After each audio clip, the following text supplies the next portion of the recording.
रूस की RS-28 समृद्ध परमाणु मिसाइल 18,000 किलोमीटर दूर तक परमाणु बम गिरा सकती है। यार्स मिसाइल 12,000 किलोमीटर दूर परमाणु हथियार प्रहार कर सकती है। ब्योरवेस्टेनिक क्रूज मिसाइल 14,000 किलोमीटर तक परमाणु प्रहार कर सकती है। अवंगार्ड दुश्मन पर 32,000 किलोमीटर प्रति घंटे की रफ्तार से कई परमाणु बम गिरा सकती है। पोसाइडन परमाणु ड्रोन यूरोप और अमेरिका के किसी भी शहर को डुबो सकता है। नेटो देशों के लिए पुतिन की नोवेटर क्रूज मिसाइल ही काफी है, जो 2500 किलोमीटर तक परमाणु प्रहार कर सकती है। मतलब सैन्य मामले में रूस अमेरिका से कमजोर नहीं, भारी है।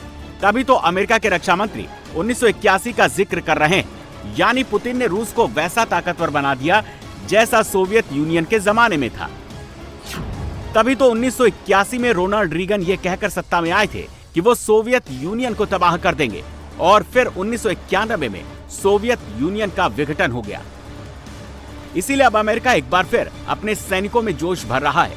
अमेरिकी उपराष्ट्रपति वेंस अमेरिकी सैनिकों को दुनिया की बेस्ट आर्मी बता रहे हैं।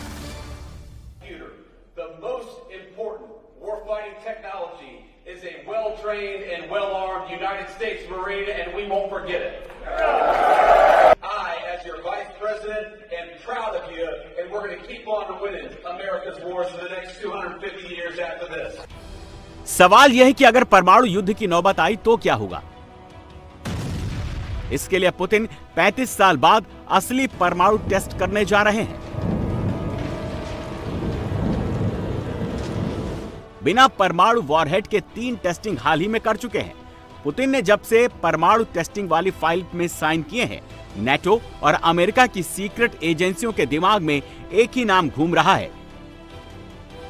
यह वही जगह है जहां 30 अक्टूबर 1961 में जार बम नाम के परमाणु बम को टेस्ट किया गया था। आखिरी टेस्ट 45 साल पहले किया गया था। अब फिर से नोवाया ज़ेम्लिया की परमाणु टेस्टिंग साइट में हलचल शुरू हो गई है। ट्रंप को करारा जवाब देने के लिए पुतिन यहां परमाणु बम विस्फोट करने की तैयारी शुरू कर चुके हैं।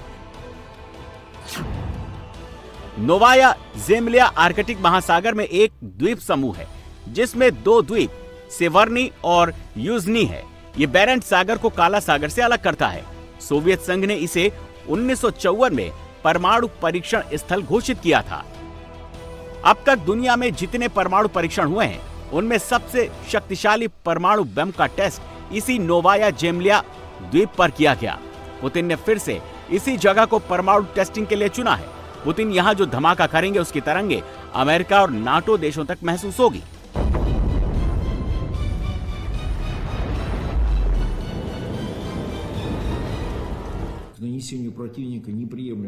हमें किसी भी हालत में दुश्मन को अस्वीकार्य नुकसान पहुंचाने के लिए अपनी परमाणु क्षमता को तैयार रखना चाहिए और अपने देश की सुरक्षा की गारंटी के हित में वाशिंगटन की कार्रवाइयों के जवाब में उचित कार्रवाई करनी चाहिए। हालात को देखते हुए मेरा मानना है कि पूर्ण पैमाने पर परमाणु परीक्षण की तैयारी फौरन शुरू करना सही है।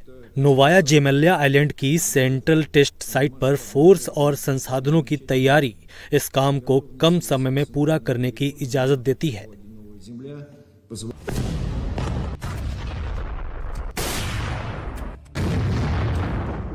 ट्रंप ने पुतिन को चैलेंज देकर एटमी आग को और भड़का दिया। पुतिन के सीने में एटमी ज्वाला धधक रही है।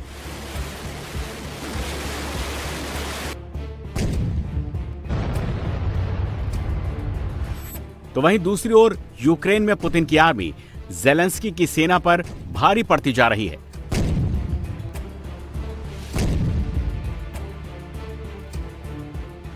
रूस और यूक्रेन के बीच 3 साल 8 महीने 16 दिन से जंग चल रही है।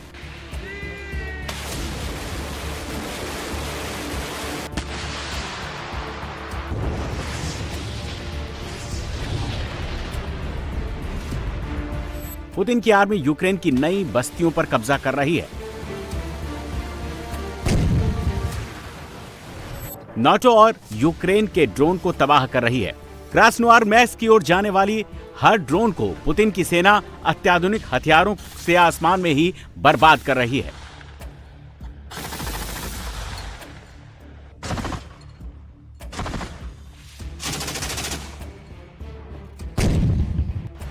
रूसी आर्मी का हॉवित्जर दस्तों ने सुमी क्षेत्र में AFU के छिपे हुए ठिकानों पर हमला कर उसे बर्बाद कर दिया।